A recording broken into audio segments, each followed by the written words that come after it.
Lecture number 4, transition and inner transition element.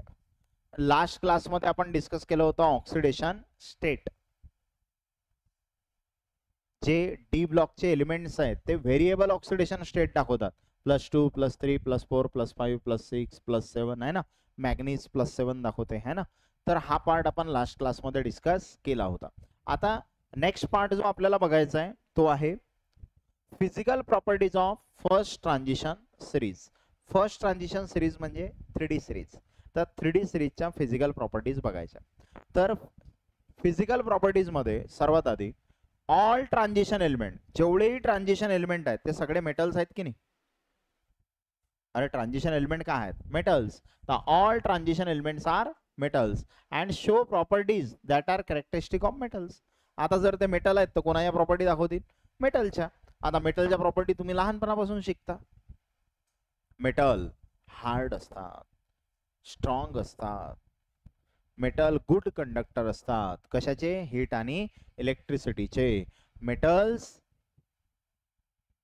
लश्शरच असतात, चमकतात आहे ना, लश्शर आहे त्यांना, शायनिंग आहे. त्यानंतर मेटल्स डक्टाईल असतात, त्यांच्यापासून तार तयार करता येतात आहे ना, वायर तयार करता येते. मेटल्स मेलिएबल असतात, म्हणजे त्यांना ठोकलं की पत्रे तयार करता येतात. ह्या सगळ्या मेटलच्या प्रॉपर्टी आहेत. त्याच कोणाच्या प्रॉपर्टी असतील? ट्रान्झिशन एलिमेंटच्या आहे ना. तर they are hard, lustrous, malleable, ductile and form alloy with other metal. ते दुसऱ्या मेटल सोबत अलॉय बी तयार करतात. ओके, म्हणजे जेव्हा मेटल मेटल सोबत कंबाईन होते किंवा मेटल नॉन मेटल सोबत कंबाईन होते तेव्हा ते काय तयार करते? अलॉय तयार करते. ठीक आहे, मेटल अलॉय तयार करतात. आणि ते are good conductor of heat and electricity. Heat आणि इलेक्ट्रिसिटीचे गुड कंडक्टर्स आहेत, म्हणजे ते हीट आणि इलेक्ट्रिसिटीला कंडक्ट करतात. जसं फॉर एक्झाम्पल ज्या वायर्स आहेत आहे ना, वायरच्या आतमध्ये जे तार असते ते तार कशाची आहे? मेटलची. मेटलची आहे ना, कारण ते इलेक्ट्रिसिटी काय करते? कंडक्ट करते. ठीक आहे, आणि हीटला पण कंडक्ट करते. जसं फॉर एक्झाम्पल तुम्ही मेटलचा रॉड हाती धरला एखादा लोखंडाचा आणि इकडून त्याला गरम केलं, काय होईल? थोड्या वेळानं चटका लागेल ना. का? कारण तो हीटला काय करेल? कंडक्ट करेल. म्हणजे मेटल्स काय करतात? हीटला कंडक्ट करतात, इलेक्ट्रिसिटीला कंडक्ट करतात. ओके, नंतर except zinc, CD, Hg, Mn, all the other transition metals have one or more typical metallic structure at ambient temperature है ना. तर हे एलिमेंट सोडून काय दाखवतात? टिपिकल मेटॅलिक स्ट्रक्चर दाखवतात. हे सोडून बाकीचे ट्रान्झिशन एलिमेंट्स. आणि दीज ट्रान्झिशन मेटल्स कोण कोण? Except zinc, cadmium and mercury are, म्हणजे यांना सोडून बाकीचे जे ट्रान्झिशन मेटल्स आहेत ते काय असतात? हार्ड असतात. म्हणजे हे जे तिघ जण आहेत हे काय आहेत? सॉफ्ट आहेत. हे काय आहेत? सॉफ्ट. आणि बाकीचे जे ट्रान्झिशन मेटल्स आहेत ते काय आहेत? हार्ड आहेत. And have low volatility. त्यांची व्होलॅटिलिटी लो आहे. ओके, नंतर म्हणजे व्होलॅटिलिटी लो आहे म्हणजे व्हेपर्स मध्ये जाण्याची इच्छा कमी आहे. ओके, कारण मेटल्स आहेत, हार्ड असतात ते ना, त्यांना जर तुम्हाला मेल्ट करायचं असेल, बॉईल करायचं असेल तर खूप जास्त टेम्परेचर द्यावं लागते. ओके, नंतर they possesses high melting and boiling point. त्यांचा melting point, boiling point high आहे. जसं मेटलला तुम्हाला जर वितळवायचं आहे खूप टेम्परेचर द्यावं लागेल ना.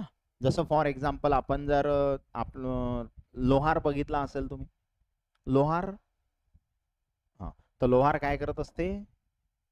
लोखंडाले गरम करते ना, आणि लोखंडाले गरम करून त्याच्यापासून वेगवेगळे अवजार तयार करते है ना. जर तुम्ही खेड्या गावामध्ये जर कधी पाहिलं असेल तर ते लोहार त्याचं टेंट हाऊस लावते गावामध्ये है ना.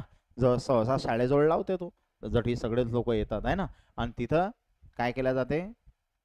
जे मेटल्स आहे ना, तो विळे बनवते, इवा म्हणतो आपण, हा, तो बनवते. खुरपे बनवते, शेतीचे अवजार, काही कुऱ्हाड लागत असली ते बनवून देते है ना. तर हे सगळे शेतीचे अवजारही तो बनवण्याचा. पास बनवायची असेल, डवरे, वखर, हा, ते पास असते त्याला, आहे की नाही.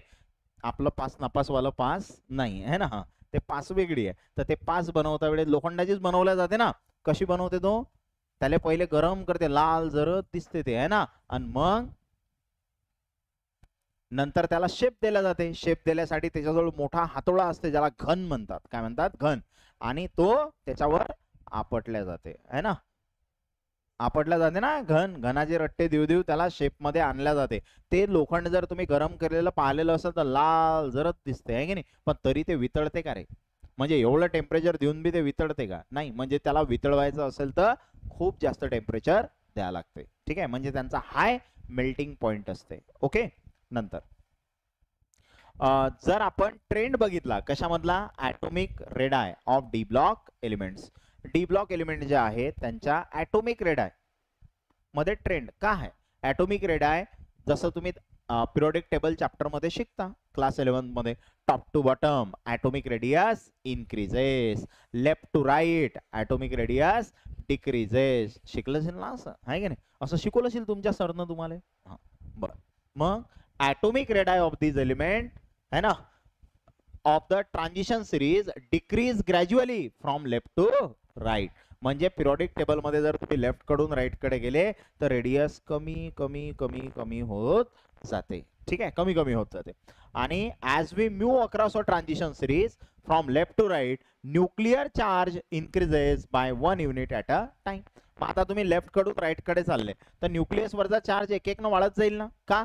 कारण ॲटॉमिक नंबर वाढेल. जसं फॉर एक्झाम्पल पहिले स्कॅन्डियम आहे, ॲटॉमिक नंबर 21. टिटॅनियम आहे, atomic number 22. Vanadium atomic number 23. 21 चा 22, 22 चा 23. म्हणजे तिकडे गेलं तर ॲटॉमिक नंबर वाढते. ॲटॉमिक नंबर वाढला म्हणजे प्रोटॉन्स वाढले, म्हणजे न्यूक्लियस वरचा चार्ज वाढला. म्हणजे लेफ्ट टू राईट काय होते? न्यूक्लियस वरचा चार्ज वाढते. The last field electron enter a penultimate n-1 D subshell. शेवटचा इलेक्ट्रॉन कुठे चालला रे? n-1 डी मध्ये चालला ना, 3D मध्ये चालला की नाही या केस मध्ये. However d orbital in an atom are less penetrating and more diffuse. त्यांचा शेप डिफ्यूज असते. Therefore d electrons offer smaller screening effect. तर या डी इलेक्ट्रॉनचा जो स्क्रीनिंग इफेक्ट आहे, जो शिल्डिंग इफेक्ट आहे, म्हणजे त्याचं जे प्रोटेक्शन आहे ना, डी इलेक्ट्रॉनचं जे प्रोटेक्शन आहे ते कसं आहे? पुअर आहे. मग पुअर असल्यामुळे आपल्याला माहिती आहे 3D आणि त्याच्यानंतर काय आहे? 4s. एनर्जी 4s ची कमी आहे. 4s मध्ये इलेक्ट्रॉन आधी जाते, मग कशात जाते? 3D मध्ये. पण ऍक्च्युअल मध्ये जेव्हा आपण यांना बघतो तर 3D नंतरच 4s असेल ना, म्हणजे तिसऱ्या ऑर्बिट नंतरच चौथी ऑर्बिट असेल ना. आणि शेवटच्या शेलचा जो इलेक्ट्रॉन आहे ना, आणि त्याच्या आधी 3Dचा आहे, तर 3Dचा प्रोटेक्शन कमी आहे. त्यामुळे न्यूक्लियस काय करते? या शेवटच्या शेलच्या इलेक्ट्रॉनला अट्रॅक्ट करू शकते, कारण याचं प्रोटेक्शन कसं आहे? याची शिल्डिंग कशी आहे? कमी आहे. मग त्याला जर न्यूक्लियस अट्रॅक्ट करेल तर रेडियस काय होईल? कमी. म्हणजे जेव्हा तुम्ही लेफ्ट कडून राईट कडे जासाल रेडियस काय होईल? कमी होईल. हळूहळू हळूहळू कमी होईल. ठीक आहे. The result is that effective nuclear charge also increases. म्हणजे जो इफेक्टिव्ह न्यूक्लिअर चार्ज आहे तो लेफ्ट टू राईट काय होते? इन्क्रीज होते. का? कारण atomic number increases. Atomic number वाढू राहिला आणि along transition series. Hence atomic radii gradually decrease across a transition series from left to right. म्हणजे लेफ्ट कडून राईट कडे गेले की ॲटॉमिक रेडाय हळूहळू हळूहळू काय होते? कमी होते. ठीक आहे. नंतर जसं फॉर एक्झाम्पल आता हे कमी होते, पण काही पहिले कमी कमी कमी कमी होत जाते, मग ऑलमोस्ट सेम, आणि नंतर काय होते? इन्क्रीज होते. तसं बघा इथं तुम्हाला ह्या 3 सिरीज दिसू राहिल्या. कोणता आहे पहा? हा जो पिंक कलर तुम्हाला दिसू राहिला हे कोणती सिरीज आहे? 3D series.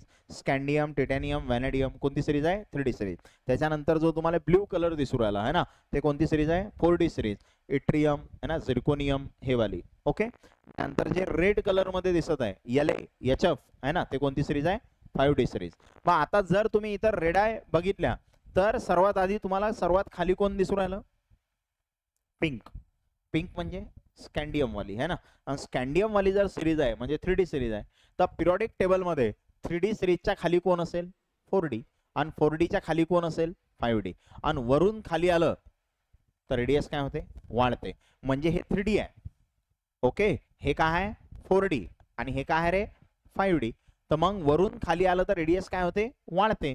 म्हणजे 3D पेक्षा जास्त रेडियस 4D ची, 4D पेक्षा जास्त रेडियस 5D ची, कारण या ऍक्सिस वर रेडियस आहे ना. म्हणजे रेडियस काय होणार इकडे? 3D पेक्षा 4D ची जास्त, 4D पेक्षा 5D ची जास्त, कारण वरून खाली आलं की रेडियस काय होते? वाढते, इन्क्रीज होते. आणि जवळपास यांची सारखी आहे बघा. जवळपास सारखीच आहे ना, कारण दोघांमध्ये जास्त डिफरन्स आहे का? नाही. ते कशामुळे? ते लॅन्थॅनाइट कॉन्ट्रॅक्शन होते. ते मी शिकवतो तुम्हाला नंतर या ब्लॉक मध्ये. ठीक आहे. तर हे 3D सिरीज आहे. आता तुम्हाला रेडाय काय होऊ राहिली पहा बरं. जसा जसा ऍटॉमिक नंबर वाढू राहिला म्हणजे स्कॅन्डियम, टिटॅनियम, व्हॅनेडियम, क्रोमियम, मॅग्नीज, रेडाय काय होऊ राहिली, कमी कमी कमी कमी कमी कमी होऊ राहिली. आणि नंतर यांची काय झाली रे, जवळपास सारखीच आहे. आणि नंतर काय झाली रे, इन्क्रीज. म्हणजे पहिले रेडाय काय होते, स्कॅन्डियम पासून मॅग्नीज पर्यंत काय होते, कमी कमी होते. मग आयरन, कोबाल्ट, निकेलची जवळपास सेम. नंतर कॉपर, झिंकची काय होते, अजून वाढते. म्हणजे पहिले ॲटॉमिक रेडाय कमी होते, मग ऑलमोस्ट कॉन्स्टंट, आणि नंतर काय होते, वाढते. ठीक आहे, हा ट्रेंड आहे ॲटॉमिक रेडाय मधला. ग्राफ वरून दिसू राहिला 3D पेक्षा जास्त 4D, 4D पेक्षा जास्त 5D, आणि 4D 5D ची जवळपास सारखी दिसू राहिली. 4D 5D ची जवळपास सारखी दिसू राहिली. ठीक आहे, क्लिअर आहे एवढं. नंतर मग ionic radii of transition element. आता आयोनिक रेडाय ते ॲटॉमिक रेडाय झाला. आता आयोनिक रेडाय म्हणजे आयनची रेडियस. मग आयन कधी तयार होईल, जेव्हा तुम्ही मेटल मधून इलेक्ट्रॉन बाहेर काढणार तेव्हा पॉझिटिव्ह आयन तयार होईल, आणि त्याची रेडाय सांगायची आहे. तर त्याचा ट्रेंड सेम असते ॲटॉमिक रेडाय सारखा. जसा ॲटॉमिक रेडाय लेफ्ट टू राईट कमी होते, तशी आयोनिक रेडाय पण लेफ्ट टू राईट काय होते, कमी होते. The elements of first transition series show variable oxidation state. माहित आहे आपल्याला पहिल्या ट्रान्झिशन सिरीजचे जे एलिमेंट आहेत ते व्हेरिएबल ऑक्सिडेशन स्टेट दाखवतात. Thus the trend in ionic radii can be study with. मग आपण आता आयोनिक रेडाय कशा स्टडी करणार, तर आयोनिक रेडाय काय म्हणते बघा, study with elements having same oxidation state. म्हणजे ज्या एलिमेंटची ऑक्सिडेशन स्टेट सारखी आहे त्यांची आयोनिक रेडाय कम्पेअर करू आपण. म्हणजे जसं Fe2+, Cu2+, Ni2+, म्हणजे सगळे 2+ वाले घेतले. मग त्या 2+ वाल्यांची आयोनिक रेडाय कम्पेअर करू शकतो आपण. किंवा आपण असं कन्सिडर करू शकतो, जसं मॅग्नीज आहे, मग मॅग्नीजच्या 2+ ची किती आहे, 3+ ची किती आहे, 4+ ची किती आहे, 5+ ची किती आहे, असं बी करू शकतो. म्हणजे अभ्यास आपण दोन प्रकारे करू शकतो, element same, oxidation state different, किंवा oxidation state same, element different. म्हणजे दोन प्रकारे अभ्यास करू, एक हॅव्हिंग सेम ऑक्सिडेशन स्टेट, और दुसरा considering various oxidation state of same element. Element same, oxidation state वेगळ्या, ऑक्सिडेशन स्टेट सारख्या, एलिमेंट वेगळे, असा दोन प्रकारे अभ्यास आपण करू शकतो. For the same oxidation state. आता जर ऑक्सिडेशन स्टेट सारखी आहे म्हणजे सगळेवर समजा +2 आहे, म्हणजे एलिमेंट वेगळा आहे ना. तर with increase in nuclear charge gradual decrease in ionic radii was observed. याचा अर्थ काय, जर ऑक्सिडेशन स्टेट सारखी आहे, सगळेवर +2 आहे, पण एलिमेंट वेगळा आहे, मग आता एलिमेंट वरचा न्यूक्लिअर चार्ज तर वेगळा असेल ना, कारण ॲटॉमिक नंबर वेगळा असेल, आणि ॲटॉमिक नंबर वेगळा असेल तर न्यूक्लियस वरचा चार्ज पण काय असेल, वेगळा असेल. ओके, मग आता ज्याच्या न्यूक्लियस वर चार्ज जास्त तो काय करेल, न्यूक्लियस वर चार्ज जास्त आहे, काय करेल, इलेक्ट्रॉनला अट्रॅक्ट करेल, म्हणजे रेडियस काय होईल, कमी. म्हणजे न्यूक्लिअर चार्ज जास्त, त्याची आयोनिक रेडाय कमी. समजलं, म्हणजे अशा पद्धतीनं. तर काय होणार, the trend is pronounce for the divalent ions. समजा आपण डायव्हॅलंट आयन्स घेतले of the first transition series. जसं फॉर एक्झाम्पल मी Cu2+ घेतला आणि मी घेतला कॉपर 2+, दोन्ही 2+ आहेत, म्हणजे ऑक्सिडेशन स्टेट सेम आहे पण एलिमेंट वेगळा आहे की नाही. एक क्रोमियम आहे, एक कोण आहे, कॉपर. आता दोघांना जर बघितलं, दोघांचा न्यूक्लियस वरचा चार्ज वेगळा आहे. का, कारण क्रोमियमचा ॲटॉमिक नंबर 24, कॉपरचा ॲटॉमिक नंबर 29. तर कोणाच्या न्यूक्लियस वर चार्ज जास्त आहे, कॉपरच्या. आणि कॉपरच्या न्यूक्लियस वर चार्ज जास्त आहे म्हणजे अट्रॅक्शन जास्त, तर रेडियस काय होईल, कमी. तर याची 82 आणि याची 73 आहे, कमी आहे. अरे झाली ना कमी, म्हणजे न्यूक्लियस वरचा चार्ज जास्त, आयोनिक रेडाय कमी. ठीक आहे, हे झालं पहिलं. पण जर समजा oxidation state of same element showed difference of 1 unit such that, समजा तुमच्याजवळ एलिमेंट सेम आहे पण ऑक्सिडेशन स्टेट डिफरंट आहे, जसं M+, M2+, M3+, M4+, म्हणजे आता यमच आहे, म्हणजे एलिमेंट बदलला नाही, काय बदलली, ऑक्सिडेशन स्टेट. तर with higher oxidation state effective nuclear charge also increases. अरे इफेक्टिव्ह न्यूक्लिअर चार्ज वाढेल ना, कारण जेवढा जास्त पॉझिटिव्ह येईल, पॉझिटिव्ह जास्त कधी येईल, जेव्हा तुम्ही इलेक्ट्रॉन रिमूव्ह करसाल. आणि इलेक्ट्रॉन रिमूव्ह केल्यामुळे जो इफेक्टिव्ह न्यूक्लिअर चार्ज आहे तो काय होणार, वाढणार. कारण न्यूक्लियसले पहिले जेवढे इलेक्ट्रॉन खेचायचे होते त्याच्यापेक्षा आता कमी खेचा लागतील ना, कारण इलेक्ट्रॉन काय झाले, कमी झाले. समजलं, ठीक आहे. तर जर पॉझिटिव्ह चार्ज वाढला आहे ना, तर काय होते, न्यूक्लियस वरचा चार्ज काय होते, वाढते. आणि न्यूक्लियसचा चार्ज वाढला तर अट्रॅक्शन वाढेल, जास्त खेचेल, त्यामुळे रेडियस काय होणार, कमी. तर decrease of ionic radii can be observed. म्हणजे M2+ आणि M3+ जर बघितलं तुम्ही तर कोणाची जास्त आहे रेडियस, M2+ ची रेडियस जास्त, 3+ ची काय असेल कमी. आणि ionic radii of transition element are smaller than ionic radii of representative element of the same period. ठीक आहे, तर काय म्हणते जे ट्रान्झिशन एलिमेंट आहेत त्यांच्या आयोनिक रेडाय काय असतात, स्मॉलर असतात. कोणाच्या आयोनिक रेडाय, कोणाच्या ट्रान्झिशन एलिमेंटच्या, कोणापेक्षा ionic radii of representative element of the same period, त्याच पिरियडचे जे रिप्रेझेंटेटिव्ह एलिमेंट आहेत त्यांच्यापेक्षा. आता हे representative element, normal elements, transition element, inner transition, alkali, alkaline, हे सगळं पिरियोडिक टेबल मध्ये शिकवलेलं आहे. वाचायला गेलं ना जुनं, हा मग हे समजेल काय आहे. नेक्स्ट, मग आता इथे एक ट्रेंड दाखवलेला आहे तुम्हाला की जसं हे एलिमेंट आहेत पहिल्या ट्रान्झिशन सिरीजचे, ओके, नंतर हे त्यांचे ॲटॉमिक नंबर, ह्या त्यांच्या डेन्सिटी. आता डेन्सिटी जर बघितल्या तुम्ही तर काय दिसू राहिलं तुम्हाला, स्कॅन्डियमची 3.43, मग 4.1, मग 6.07, 7.19, 7.21, म्हणजे वाढू राहिली की नाही. म्हणजे सगळ्यात कमी डेन्सिटी कोणाची आहे, स्कॅन्डियमची. आणि खाली खाली आलं तर डेन्सिटी काय होत गेली, वाढत गेली. नंतर कॉपर निकेलची जवळपास सारखी, झिंकची काय झाली मग कमी झाली. म्हणजे पहिले वाढत वाढत वाढत वाढत गेली कुठपर्यंत, कोबाल्ट पर्यंत, मग कॉपर निकेलची सारखी, आणि नंतर झिंकची काय झाली कमी झाली. ओके, तर हा डेन्सिटीचा ट्रेंड आहे. आणि हा रेडायचा ट्रेंड आहे. आता रेडियसचा ट्रेंड बघितला तर 164, 147, 135 हे पा कमी कमी कमी कमी होऊ राहिली. अरे होऊ राहील ना, 127, मग 126, मग 125, 125, म्हणजे जवळपास सारखीच आहे. 126, 125, 125 जवळपास सारखी. नंतर 125 ची 128 वाढली, 128 ची 137 वाढली. म्हणजे पहिले कमी कमी झाली, मग जवळपास सारखी, आणि मग परत वाढली. समजलं का. तर हा ट्रेंड कशामधला आहे, कशामधला आहे, ॲटॉमिक आयोनिक रेडाय मधला ट्रेंड आहे. ओके, मग ह्या ॲटॉमिक रेडाय होत्या, तिकडल्या आयोनिक रेडाय आहेत. ओके, जनरली असं लक्षात ठेवायचं, पहिले कमी कमी होते, मग जवळपास कॉन्स्टंट, आणि नंतर वाढते. तिकडला ट्रेंड आहे आयोनायझेशन एन्थाल्पीचा, तो आपला पुढचा टॉपिक आहे. ओके, आयोनायझेशन एन्थाल्पी, तो ट्रेंड तिथे दाखवलेला आहे. तर बघा आयोनायझेशन एन्थाल्पी काय असते. आयोनायझेशन एन्थाल्पी म्हणजे काय, एखादं मेटल आहे तुमच्याजवळ, त्या मेटल मधला तुम्हाला काय करायचं आहे, इलेक्ट्रॉन बाहेर काढायचा आहे. आणि तो इलेक्ट्रॉन बाहेर काढण्यासाठी जी एनर्जी लागते त्याला म्हणतो आपण आयोनायझेशन एन्थाल्पी, है ना. जसं फॉर एक्झाम्पल हा मेटल आहे, आणि हा मेटल कोणत्या स्टेटमध्ये आहे, गॅसियस स्टेटमध्ये, आणि याच्यामधून तुम्ही इलेक्ट्रॉन बाहेर काढू राहिले. तर इलेक्ट्रॉन बाहेर काढला, एक इलेक्ट्रॉन बाहेर काढला, म्हणून याच्यावर काय येणार, एक पॉझिटिव्ह. आणि हा कोणत्या स्टेटमध्ये आहे, गॅसियस. आणि हा एक इलेक्ट्रॉन बाहेर काढण्यासाठी जी एनर्जी लागेल त्याला म्हणायचं आयोनायझेशन एनर्जी फर्स्ट, पहिली वाली, कारण आपण पहिला इलेक्ट्रॉन बाहेर काढला. ओके, दुसरं, जर आता हा M पॉझिटिव्ह आहे तुमच्याजवळ, आणि त्याच्यामधला मी परत इलेक्ट्रॉन बाहेर काढतो, तर M वर किती पॉझिटिव्ह होतील, 2. ठीक आहे, गॅस आहे हा, आणि तुम्ही परत एक इलेक्ट्रॉन बाहेर काढला, तर हा दुसरा इलेक्ट्रॉन काढायला जे एनर्जी लागते त्याला काय म्हणतात, IE2. पहिला इलेक्ट्रॉन काढायला लागली ते IE1, दुसरा काढायला लागली ते IE2. आता हा M2+ आहे.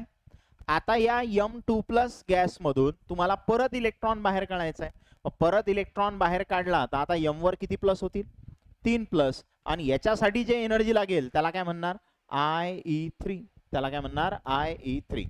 म्हणजे first ionization enthalpy, second ionization enthalpy, third ionization enthalpy. First electron बाहेर काढायला जी एनर्जी लागते ते फर्स्ट आयोनायझेशन एन्थाल्पी, मग सेकंड इलेक्ट्रॉन बाहेर काढायला जी एनर्जी लागते ते सेकंड आयोनायझेशन एनर्जी, आणि थर्ड इलेक्ट्रॉन बाहेर काढायला जी एनर्जी लागते ते थर्ड आयोनायझेशन एनर्जी. तसंच फोर्थ काढायला फोर्थ आयोनायझेशन एनर्जी. समजलं एवढं, ठीक आहे. मग आता तुम्हाला इलेक्ट्रॉन बाहेर काढायचा आहे, म्हणजे काहीतरी एनर्जी द्यायला लागेल की नाही, तेव्हाच तो इलेक्ट्रॉन बाहेर निघेल. तसा बाहेर निघेल का, प्रयत्न करावं लागतील ना काहीतरी इलेक्ट्रॉन बाहेर काढण्यासाठी. म्हणजे तुम्हाला एनर्जी इथं काय करावी लागेल, द्यावी लागेल.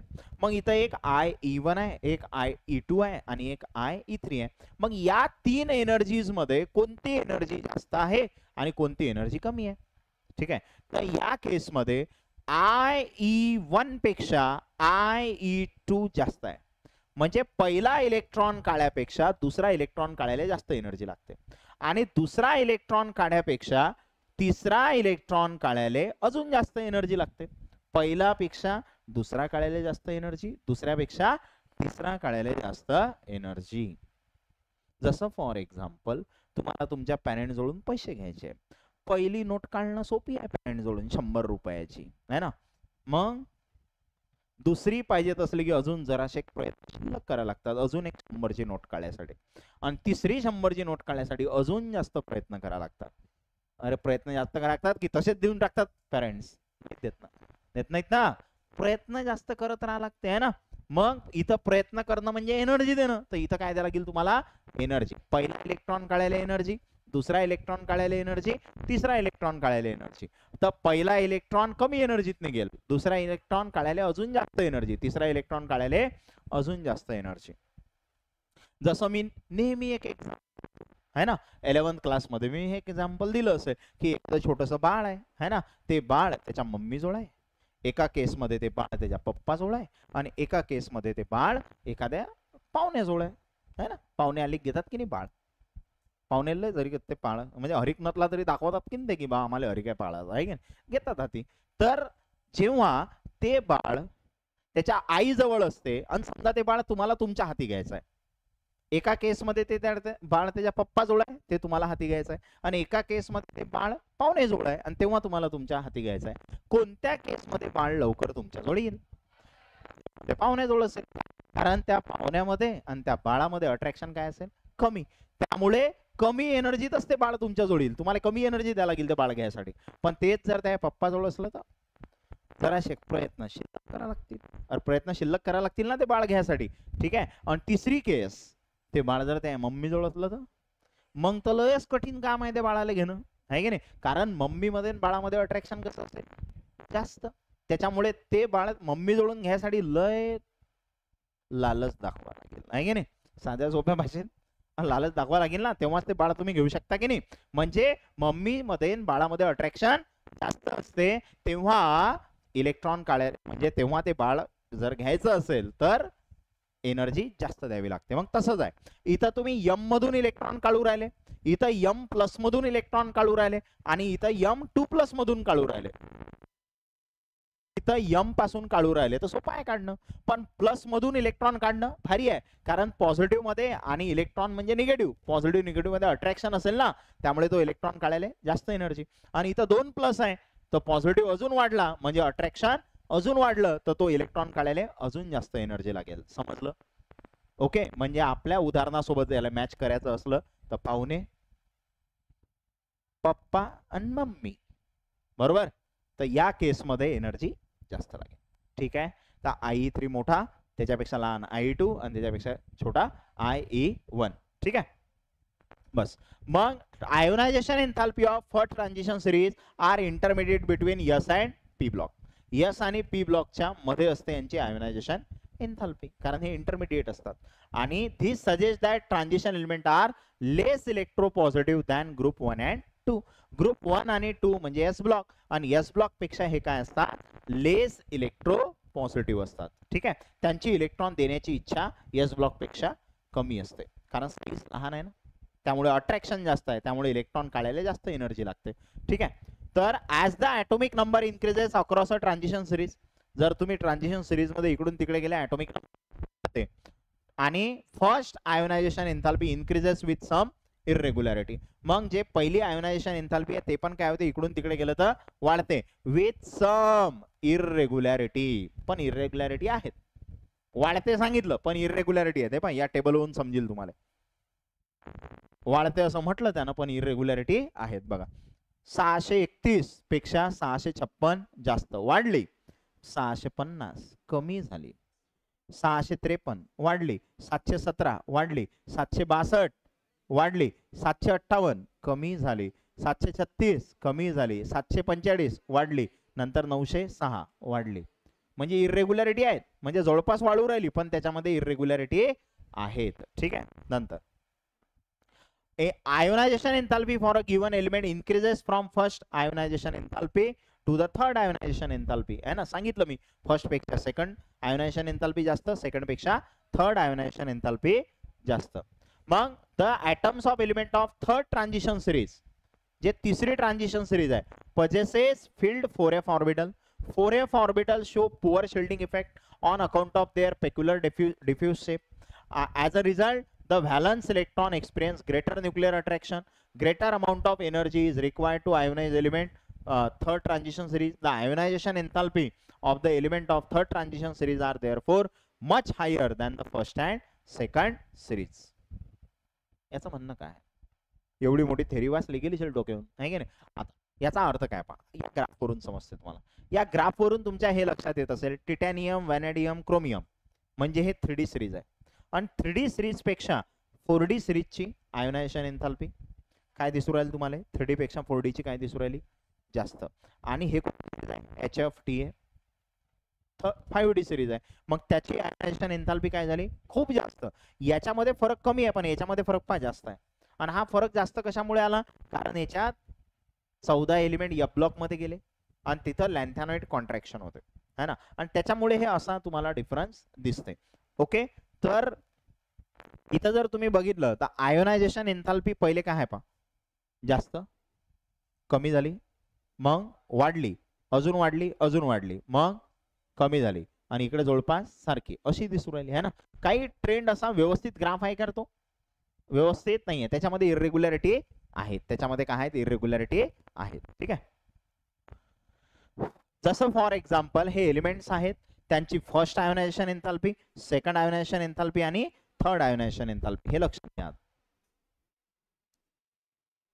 आयोनायझेशन एन्थाल्पी पहिले पहा, 632, 659, वाढली, कमी झाली, वाढली, वाढली, वाढली, कमी झाली, कमी झाली, वाढली, वाढली, है ना.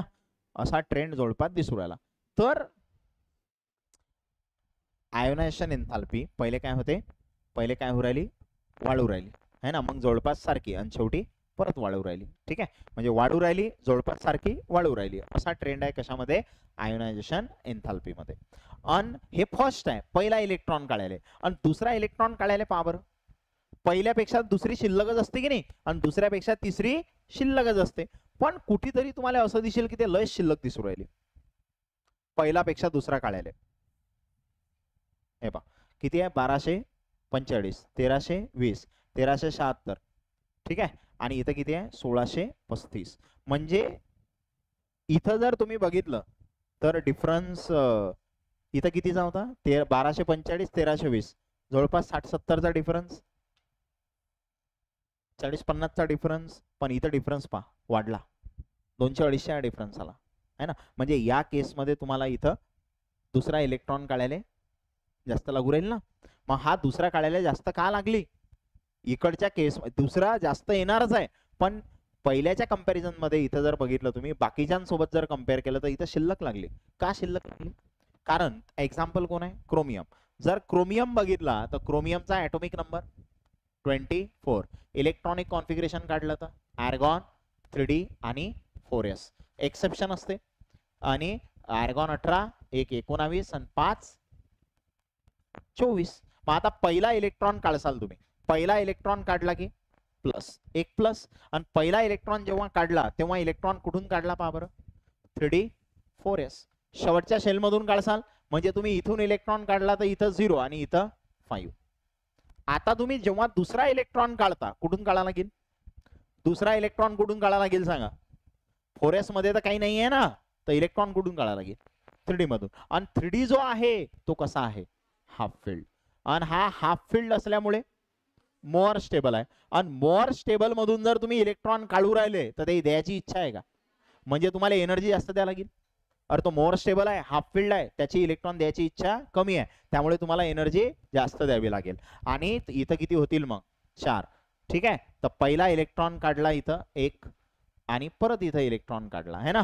तर हा इलेक्ट्रॉन काढायले हा दुसरा वाला जो इलेक्ट्रॉन काढला तो 3D 5 मधून काढला, म्हणजे हाफ फिल्ड मधून काढला, आणि हाफ फिल्ड मोर स्टेबल असते म्हणून त्यातला इलेक्ट्रॉन काढायला तुम्हाला एनर्जी जास्त द्यावी लागते. समजलं?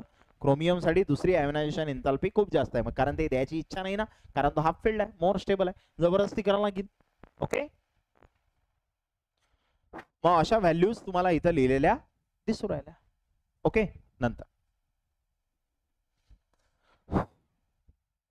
नंतर आहे मेटॅलिक कॅरेक्टर. आता मेटॅलिक कॅरेक्टर काय आहे? तर low ionization enthalpy, ionization enthalpy कमी आहे, म्हणजे इलेक्ट्रॉन काढायला कमी एनर्जी लागू राहिली. इलेक्ट्रॉन काढायला कमी एनर्जी कधी लागेल, जेव्हा त्याची इलेक्ट्रॉन द्यायची इच्छा असेल. अरे एखाद्याची तुम्हाला पैसे द्यायची इच्छा आहे तरच तुम्हाला कमी मेहनत घ्यायला लागेल ना पैसे घ्यायसाठी. एखाद्याही पैसे द्यायची इच्छाच नाही तुम्हाला लय मेहनत घ्यायला लागेल त्यावेळून पैसे घ्यायला. तसं इथं इलेक्ट्रॉन विषय आहे. तर लो आयोनायझेशन एन्थाल्पी आहे म्हणजे इलेक्ट्रॉन लवकर निघू राहिला कमी एनर्जीत, म्हणजे त्याची द्यायची इच्छा आहे. आणि व्हॅकंट डी ऑर्बिटल, त्याचं डी ऑर्बिटल व्हॅकंट आहे. तर in the outermost shell are responsible for metallic character of the transition element. म्हणजे ट्रान्झिशन एलिमेंट मेटॅलिक कॅरेक्टर का दाखवतात है ना, कारण त्यांची आयोनायझेशन एन्थाल्पी कशी आहे, लो, आणि त्यांच्याकडे व्हॅकंट डी ऑर्बिटल आहे. Okay, these favour the formation of metallic bonds. त्यामुळे तो काय करू शकते, मेटॅलिक बॉन्ड्स करू शकते. These element show typical metallic properties, आणि तो मेटॅलिक प्रॉपर्टी दाखवते. The hard nature of these element, metals hard असतात ना, मग हे काय सजेस्ट करते, formation of covalent bond in them. त्यांच्यामध्ये कोव्हॅलंट बॉन्ड तयार होतात म्हणून ते हार्ड असतात. आणि this is possible due to का, कारण त्यांच्या डी मध्ये काय असतात, unpaired electron in this element. आणि nearly all transition metal have simple hexagonal close pack, cubic close pack आणि body centred cubic lattice which are characteristic of true metals. हे आपण सॉलिड स्टेट मध्ये शिकेल आहोत, HCP, BCC, FCC आहे ना. तर असे स्ट्रक्चर यांचे असतात. ओके, आणि त्या कोणाच्या प्रॉपर्टी आहे, ट्रू मेटल्सच्या प्रॉपर्टी आहेत. ओके, मग in all the transition series melting point, आता नेक्स्ट काय आहे, मेटॅलिक कॅरेक्टर झालं, आता काय आहे, मेल्टिंग पॉइंट. तर प्रत्येक ट्रान्झिशन सिरीज मध्ये melting point steadily increase up to D5 configuration. म्हणजे D5 कॉन्फिगरेशन पर्यंत मेल्टिंग पॉइंट वाढत जाते. आता D5 कॉन्फिगरेशन म्हणजे काय, स्कॅन्डियम मध्ये T1, titanium T2, vanadium D3, chromium D5. म्हणजे तिथपर्यंत मेल्टिंग पॉइंट काय होत जाईल, वाढत जाईल. ठीक आहे, आणि क्रोमियम, MO आणि W show highest melting point in their respective series. आपण 3 सिरीज बघितल्या, 3D, 4D, 5D. तर 3D मध्ये सगळ्यात जास्त मेल्टिंग पॉइंट कोणाचा आहे, क्रोमियम. 4D मध्ये सगळ्यात जास्त कोणाचा आहे, मॉलिब्डेनम. आणि 5D मध्ये सगळ्यात जास्त कोणाचा आहे, टंगस्टन. ठीक आहे, after this with increase in atomic number melting point decrease regularly. आणि त्याच्यानंतर काय झालं, जसा असा ॲटॉमिक नंबर वाढला मेल्टिंग पॉइंट काय झाला, कमी झाला. आणि Mn and TC display anomalous value of melting point. Anomalous value म्हणजे वाढत जायला पाहिजे होत्या, पण यांचा सडन ड्रॉप होते. कोणाचा, Mn आणि TCचा मेल्टिंग पॉइंट सडनली काय होते, ड्रॉप होते. अॅनामलस आहे, जसं असायला पाहिजे तसं नाही आहे. आणि hardness, high melting point, metallic properties of transition element indicate that metal atoms are held strongly by metallic bond with covalent character. है ना, म्हणजे मेटलच्या ज्या प्रॉपर्टी आहेत, हार्ड आहेत, त्यांचा हाय मेल्टिंग पॉइंट आहे ना. तर ह्या प्रॉपर्टी काय सजेस्ट करतात की मेटल्स मध्ये स्ट्रॉंग मेटॅलिक बॉन्ड्स असतात आणि त्यांच्यामध्ये कोव्हॅलंट कॅरेक्टर असते, म्हणून ते हार्ड असतात.